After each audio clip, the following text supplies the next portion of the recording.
नमस्ते विद्यार्थियों। आज हम पाठ पढ़ेंगे जब सिनेमा ने बोलना सीखा। भारतीय सिनेमा जगत में 14 मार्च 1931 बड़े परिवर्तन का दिन था। इस दिन सिनेमा में क्रांतिकारी परिवर्तन हुआ। पहली सहवाग मतलब जिसमें आवाज़ आती है फिल्म अर्देशीर एम ईरानी ने आलम आरा बनाई। इस फिल्म प्रदर्शन के बाद भारतीय सिनेमा नई नई ऊंचाइयों को छूता गया। यह परिवर्तन और सुधार आज भी जारी है और इन्हीं परिवर्तनों का इस पाठ में रोचक वर्णन किया गया है।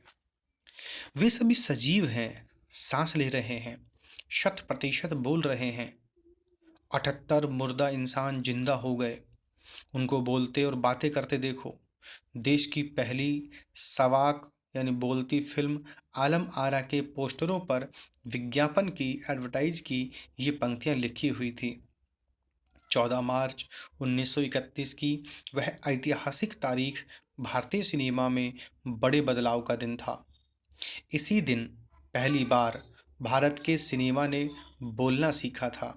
हालांकि वह दौर ऐसा था, वो समय ऐसा था जब मूक सिनेमा लोकप्रियता के शिखर पर थी। यानी कि 14 मार्च 1931 से पहले भारत में बिना आवाज़ की मूक भाषाएं डब फिल्में आती थी। पहली बार 14 मार्च 1931 को पहली बोलती हुई फिल्म आलम आरा बनी थी। पहली बोलती फिल्म जिस साल प्रदर्शित हुई उसी साल कई मूक फिल्में भी विभिन्न भाषाओं में बनी, मगर बोलती फिल्मों का नया दौर शुरू हो गया था। पहली बोलती फिल्म आलम आरा बनाने वाले फिल्मकार थे अर्देशीर एम ईरानी।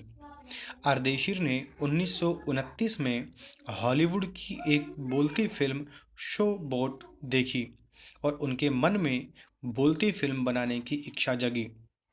पारसी रंगमंच के एक लोकप्रिय नाटक को आधार बनाकर उन्होंने अपनी पहली फिल्म की पटकथा यानी कि कहानी बनाई। इस नाटक के कई गाने ज्यों के त्यों फिल्म में ले लिए गए।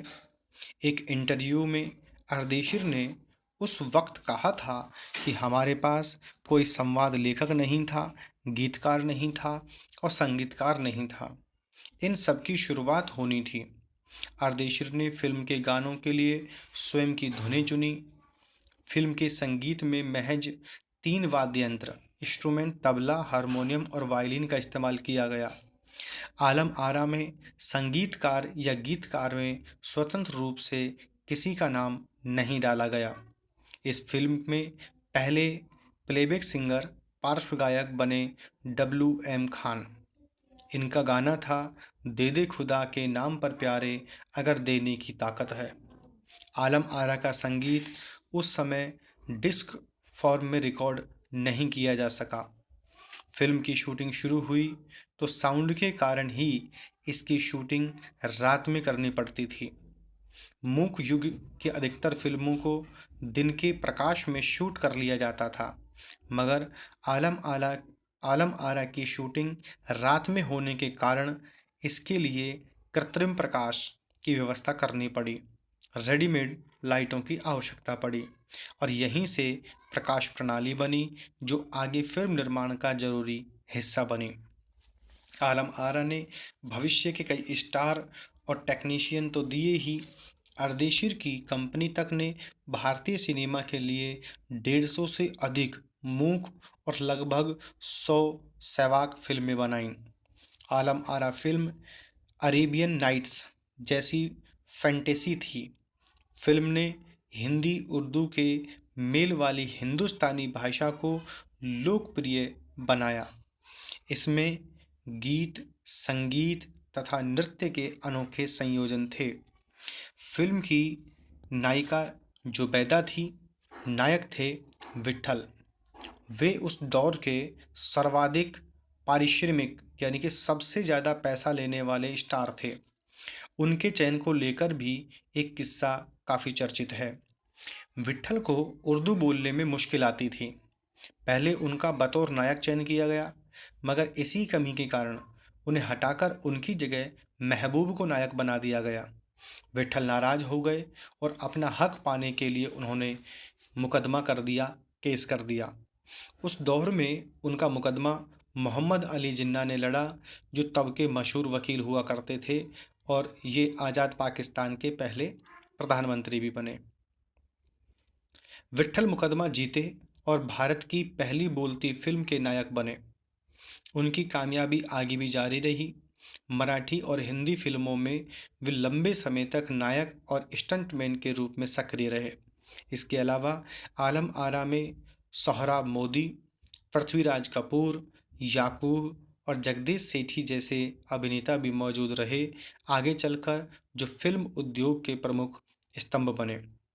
ये फिल्म 14 मार्च 1931 को मुंबई के मैजेस्टिक सिनेमा में प्रदर्शित हुई।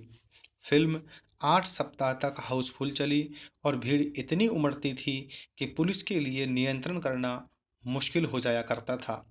समीक्षकों ने इसे भड़कीली फैंटेसी फिल्म करार दिया था, मगर दर्शकों के लिए यह फिल्म एक अनोखा अनुभव थी। ये फिल्म 10,000 फुट लंबी थी और इसे 4 महीनों की कड़ी मेहनत से तैयार किया गया था। सवाक फिल्मों के लिए पौराणिक कथाओं, पारसी रंगमंच के नाटकों, अरबी प्रेम कथाओं के विषय के रूप में चुना गया। इनके अलावा कई सामाजिक विषयों वाली फिल्में भी बनी। ऐसी ही एक फिल्म थी खुदा की शान। इसमें एक किरदार महात्मा गांधी जैसा था। इसके कारण सहवाग सिनेमा को ब्रिटिश प्रशासकों की तीखी नज़र का सामना करना पड़ा। सहवाग सिनेमा के नए दौर की शुरुआत कराने वाले निर्माता निर्देशक अर्देशीर इतने विनम्र थे कि जब 1956 में आलम आरा के प्रदर्शन के 25 वर्ष पूरे हुए तो उन्हें सम्मानित किया गया। उन्हें भारतीय सवाक फिल्मों का पिता कहा गया। तो उन्होंने उस मौके पर कहा था कि मुझे इतना बड़ा खिताब देने की ज़रूरत नहीं है, मैंने तो देश के लिए अपने हिस्से का ज़रूरी योगदान दिया है। जब पहली बार सिनेमा ने बोलना सीख लिया, सिनेमा में काम करने के लिए पढ़े लिखे अभिनेता अभिनेत्रियों की ज़रूरत भी शुरू हो गई, क्योंकि अब संवाद भी बोलने थे, सिर्फ अभिनय से काम नहीं चलने वाला था। मूक फिल्मों के दौर में तो पहलवान जैसे शरीर वाले, स्टंट करने वाले और उछल कूद करने वाले अभिनेताओं से काम चल जाया करता था। अब उन्हें संवाद बोलना था और गायन की प्रतिभा की भी कदर होने लगी थी। इसलिए आलम आरा के बाद आरंभिक सवाक दौर की फिल्मों में कई गायक अभिनेता बड़े पर्दे के ऊपर नजर आने लगे। हिंदी और उर्दू भाषाओं का महत्व बढ़ा। सिनेमा में देह और तकनीक की भाषा की जगह जन प्रचलित बोलचाल की भाषाओं का दाखिला हुआ। सिनेमा ज़्यादा देसी हुआ। इस तरह की नई आज़ादी थी जिससे आगे चलकर हमारे दैनिक और सार्वजनिक जीवन का प्रतिबिंब फिल्मों में बेहतर होकर उभरने लगा। अभिनेताओं अभिनेत्रियों की लोकप्रियता का असर उस दौर के दर्शकों पर भी खूब पड़ रहा था। माधुरी नाम की फिल्म में नायिका सुलोचना की हेयर स्टाइल उस दौर में औरतों में लोकप्रिय थी। औरतें अपनी केश सज्जा उसी तरह कर रही थी। अर्देशीर ईरानी की फिल्मों में भारतीयों के अलावा ईरानी कलाकारों ने भी अभिनय किया था। स्वयं आलम आरा भारत के अलावा श्रीलंका, बर्मा और पश्चिम एशिया में पसंद की गई। भारतीय सिनेमा के जनक फाल्के को सवाक सिनेमा के जनक अर्देशीर एम ईरानी की उपलब्धि को अपनाना ही था, क्योंकि वहाँ से सिनेमा का एक नया युग शुरू हो गया था। जब पहली बार बोलती फिल्म प्रदर्शित हुई तो उसके पोस्टरों पर कौन से वाक्य छापे गए, उस फिल्म में कितने चेहरे थे, स्पष्ट कीजिए। जब पहली बार बोलती फिल्म प्रदर्शित हुई तो उसके पोस्टरों पर छापा गया, वे सभी सजीव हैं, सांस ले रहे हैं, 100% बोल रहे हैं, 78 मुर्दा इंसान जिंदा हो गए, उनको बोलते और बातें करते देखो। पोस्टर पढ़कर बताया जा सकता है कि उस फिल्म में 78 चेहरे थे।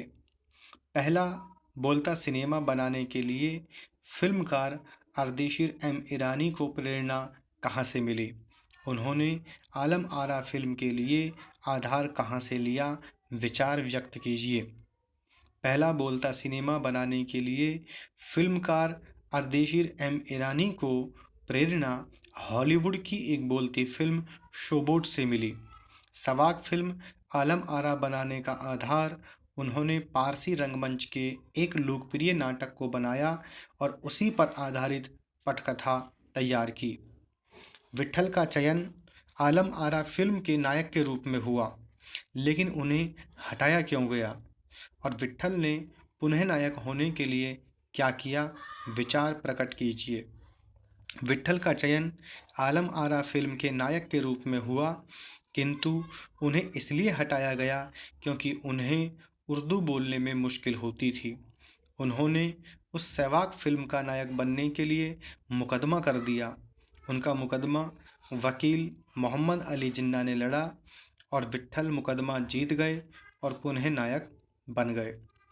पहली सहवाग फिल्म के निर्माता निर्देशक अर्देशीर को जब सम्मानित किया गया, तब सम्मानकर्ताओं ने उनके लिए क्या कहा था, अर्देशीर ने क्या कहा और इस प्रसंग में लेखक ने क्या टिप्पणी की।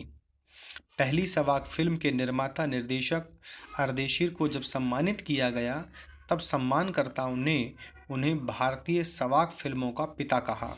तो उन्होंने सम्मानकर्ताओं से कहा कि मुझे इतना बड़ा खिताब देने की ज़रूरत नहीं है, मैंने तो देश के लिए अपने हिस्से का जरूरी योगदान दिया है। इस प्रसंग में लेखक ने टिप्पणी की कि वे अत्यंत विनम्र स्वभाव के व्यक्ति थे। उनकी उपलब्धि कि भारतीय सिनेमा के जनक फाल्के को भी अपनाना पड़ा, क्योंकि वहाँ से सिनेमा का एक नया युग प्रारंभ हो चुका था। डब फिल्में किसे कहते हैं? कभी कभी डब फिल्मों में अभिनेता के मुंह खोलने और आवाज़ में अंतर आ जाता है। इसका कारण क्या हो सकता है? डब फिल्म उन फिल्मों को कहते हैं जिनमें अभिनेता अभिनेत्रियां अभिनय तो करते हैं परंतु संवाद नहीं बोलते। वे संवाद बोलने का अभिनय मात्र करते हैं। उनके द्वारा बोले जाने वाले संवाद किसी अन्य की आवाज़ में डब कर लिए जाते हैं।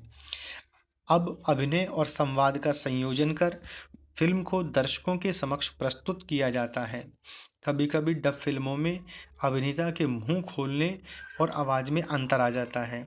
उसका कारण अभिनय और संवाद के संयोजन में कमी या फिर अन्य तकनीकी कमियां हो सकती हैं।